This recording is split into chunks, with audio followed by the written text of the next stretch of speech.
Welcome to block of the month number 7. This block is called Pine Nut. It's a little different than anything we've done this month or this year, so let's get started doing it. Let's cut it out. We have 3 colors.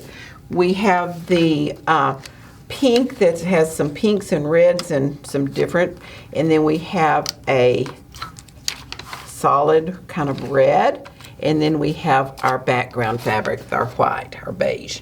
So we have 3 colors, but we've got several things to cut out. So I'm just gonna do, your A fabric is hot pink, so this is it. You're gonna cut 2 4 and 5/8 squares out of that. Our B fabric is the next, and it's white. You're gonna cut 2 4 and 5/8 squares here. C is the hot pink again. So C is, we're gonna cut 16 1 3/4 by 1 3/4 squares. The D fabric is the red. We're gonna cut 8 1 3/4 by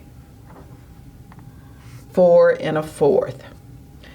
1 3/4 by 4 1/4. Be sure and watch those fractions, girls. All right, then we have E.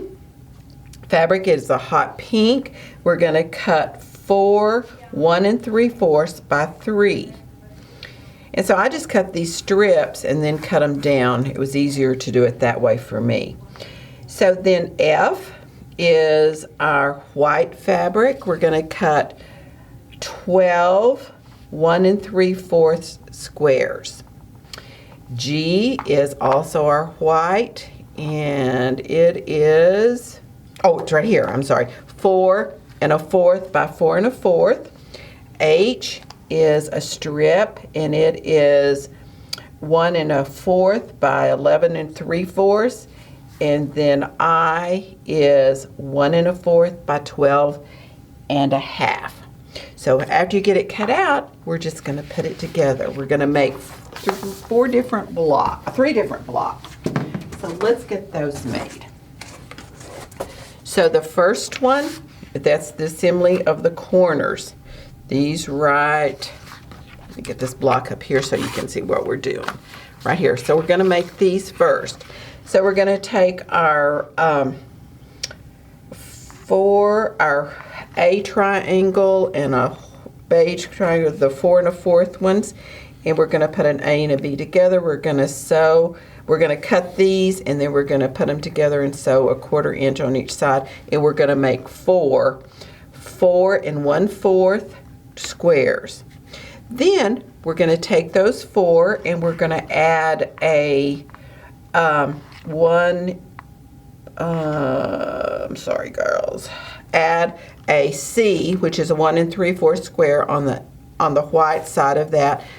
And I don't cut all of that. I just cut the white off. I mean, I didn't. But you can, if you don't want to leave this here, just cut this one off. Just cut this little thing 1/4 of an inch off. But that turns it over, and that gives us our square too. It stays square that way. So we're going to make 4 of those, and they are going to end up to be 4 1/4 by 4 1/4. Now, and that's our corners right here. 1 2 3 4. Then we're going to make our center square. The center square is the G and 4 of the C's, and you just put them on the corner and press them back. Okay, you can cut them the same way I did this over here. Then, so we've got those made. Now we're going to make this unit right here. We only have the one center here. Then we're going to make 4 of these. So let me see what we're going to do. We're going to take a D. The D's are these fabrics right here on the red. That's what we call the red. This is the hot pink. So you're going to take those, and on one end of this one, you're going to, oh, it's under here. All my instructions are right here. Thank you. So to this D, we're going to add a white 1 3/4 right here. on the left side. And then to the right side, we're going to do the hot pink, and we're going to do that. We're going to do that 4 times. Then the next unit we make, we're going to add it to the white. And be sure and notice where these diagonals are. You're going to sew those diagonals. You're going to make a unit like this, but the diagonals are going to go different. Just like here. See, this goes here, this goes here. So this will end up making this little unit here. And then we're going to do one for the center that is the D and an E on the corner, and that's the center here. Then we're going to sew these together where we have the white here, and you're going to do that 4 times. Then you're going to do your rows, just a corner, the center, these going out, the center, and so forth. Then the strips that we cut, you're going to sew the shorter one to this side and then the longer one to the bottom. And I think that you sew that on the left side and then this here. And that is your block. And it should measure 12.5 by 12.5. Happy sewing. Any questions, come see us at the sewing studio.